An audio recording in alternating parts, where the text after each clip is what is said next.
when he's good, he's sweet. His games for the Niners have either been like, that's kind of a weird McCaffrey game, or is this white LT? I mean, today he was. I love a good touchdown run where, the safety's in the open field, you cut it left or right, and he's fucked.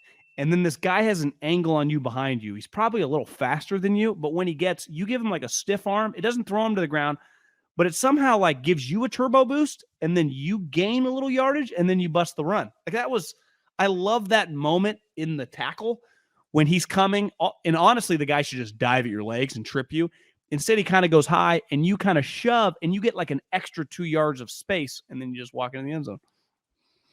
I'm just going. He looked faster today than he had the last couple of weeks. He looked great. So you got McCaffrey for a 23-yard run, a 13-yard run, another 13-yard run, a 27-yard touchdown, a 4-yard run. That was part of what was cool about the touchdown run for him, is that he had a big run earlier that I thought was going to be a touchdown and got tripped up. Not caught, just he got kind of hit. And I thought, he might stay on his feet and score early in the game, that first run that he had. You know what I'm talking about? Yeah. But I'm with you. Like, immediately it looked like, this is really good McCaffrey today. What was his touchdown pass? You're asking how long was the reception? Yeah.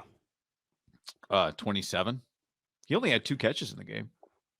One huge advantage he has is when they work him down the sideline, and now this has happened several times, a cornerback is not on him. So his advantage, and this is, I think, what Olsen meant, like, you just get such a huge advantage. Like, how many linebackers, think how many guys, like, when you play throughout the season as a linebacker in the NFL right now, and the game's so much spread out, you're not used to having, like, a fullback come on you, right? You're used to kind of, like, navigating offensive linemen coming to the second level, and then you just have to learn about the running back. Like, what's his style? Is he kind of hit me? Is he trying to get angles? You're not used to, forever. I mean, our guy, Lorenzo Neal, he was one of the best fullbacks, but every team had a fullback. So part of, like, in practice when we were in high school to when I was at Fresno State, is like there were drills, linebackers versus fullbacks taking on, shedding. Think how you could go a month in the NFL and not even sniff a fullback, and play a lot of teams that, like, even their tight end's not a blocker. So you're basically, beside the offensive lineman, you don't have to worry about, you just have to worry about, like, if they put you in bad positions, but you're not, Juszczyk is coming at you. So you're kind of approaching. I wonder if that's a huge point of difference for the Niners, of just, even good linebackers aren't used to kind of shedding Kittle and Juszczyk. Because most tight ends in the NFL can't block, and definitely just fullbacks don't exist. That's got to be a huge pitch of just, like, makes guys a little uncomfortable that you're just not used to, because they get to those second creases quick. Yeah. I saw, you just made me think, a Derrick Henry highlight today. They got their ass kicked, didn't they? They did.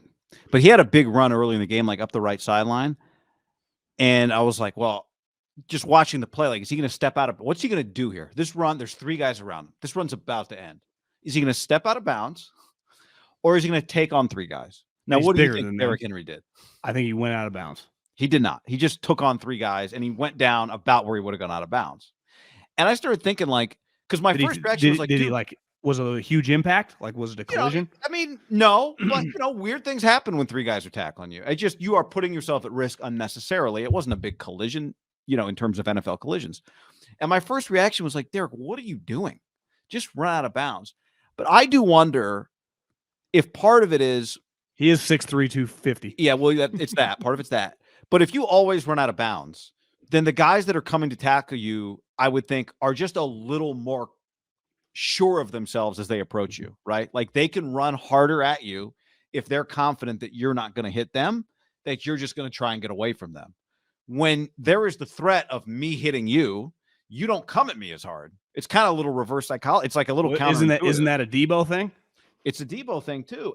And so I wonder if, like, psychologically he's like, well, actually, if they always know I'm just going to try and get away from them, then they can run harder at me and hit me harder. If they think I'm coming at them, they have to kind of approach in kind of a defensive way, and I don't get hit. It kind of puts them at maybe a little bit of a disadvantage. I don't know, but that's definitely the same thing you're describing. It's just when you're going to fight for that extra yard, in some ways, I have to approach you differently as a tackler than when I am confident that I can take you out. Well, I mean, a huge reason, obviously he's talented and he's smart and he's, excellent player. But like the reason Frank Gore played for 75 seasons was because he did not take a lot of unneeded shots. And honestly, when shots could have been had, he avoided them. Hit the ground a lot. He played a lot like Peyton Manning and Tom Brady played quarterback. And look at those guys' career. Like the three of them, how long do they combine for? Right? Because there is an element. Listen, it's a bravado, tough, physical sport. You got to be confident, cocky, fucking crazy a little bit. But I would say a lot of the great players historically who have not missed a lot of games use their head a lot more than they didn't.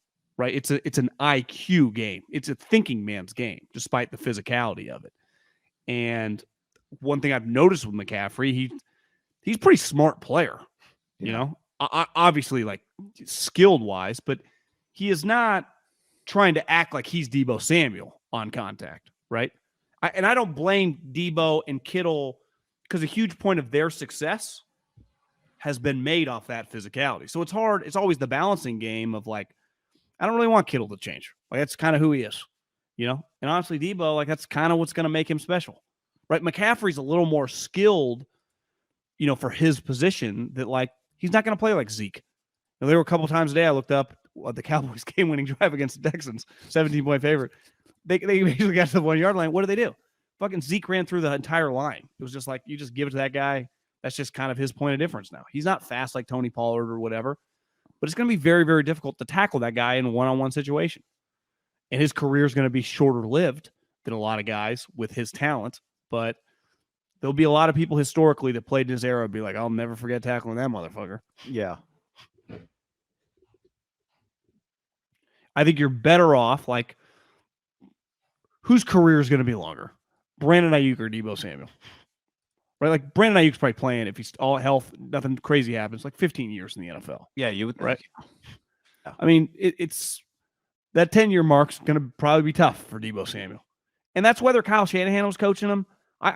You'd have to agree, like, regardless who's coaching him, like, his style of play is not, like, typically the ones that last forever.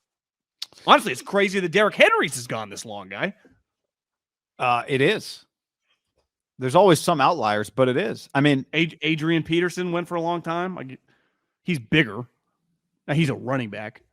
I think that's the argument with Deebo. It's like, well, isn't he a wide receiver? Well, kind of. I think any conversation with Deebo about, well, you want him to play, it's just a waste of breath to talk about wanting him to play differently, right? Now, I don't know. At some point, does he just slide at the end of some runs? Maybe, but then he takes 2-yard plays and makes them 8. I thought that was kind of McCaffrey's game a little bit before watching him as much as we've watched him now. And it's really not as much Christian's game, right? Taking a 2-yard run and making it 5 because you just fight. I mean, Christian runs hard and he fights. You know what I'm saying? Like, I actually... Yeah. No, it's not. But I kind of thought it was. Did you? Yeah, I mean, he was really, really. I think he was just a little faster and more. He was just a kind of a different player. I think this is going into. I got to play more with my brains than just all my physical attributes are always going to be better. I feel like we're watching a guy who's kind of come into his own mentally because of probably the things he's gone through. Now he's watched a lot of football on the sideline. Like ultimately, Deebo, he hasn't really had that much time to just think on the sideline in a boot or a cast or a shoulder, right? He missed a game here and a game there, but like he's played a lot, his style. So I think sometimes when you've been injured, it probably makes you contemplate. And in a weird way, Christian got like handed this second lease on life from a football perspective to go to the Niners, right? Leaves this shitty team who's actually sneaky, not dead for the division. I'm being serious. Carolina can still win the division. Christian is now, well, I guess he's played 7 games now with the Niners. I was going to do he played 6 with Carolina. Now he's played 7 with the Niners. Do a little comp. But what do you have today? 14 carries? Yeah. 119. Still, he had 85 carries with the Panthers in 6 games. He has 14? 89 carries through 7 games with the Niners. He had, how about this little nug? Coming into the game, he had the same number of catches through 6 games with the Niners as he had with the Panthers through 6 games. 33 at almost an identical yards per reception, 8.4 with the Panthers, 8.5 with the Niners. Well, I mean, So he's kind of the same player, Purdy just on a much versus better team. Purdy versus Baker Mayfield and Jimmy. What do you mean? Was like he's just upgraded quarterbacks. Oh,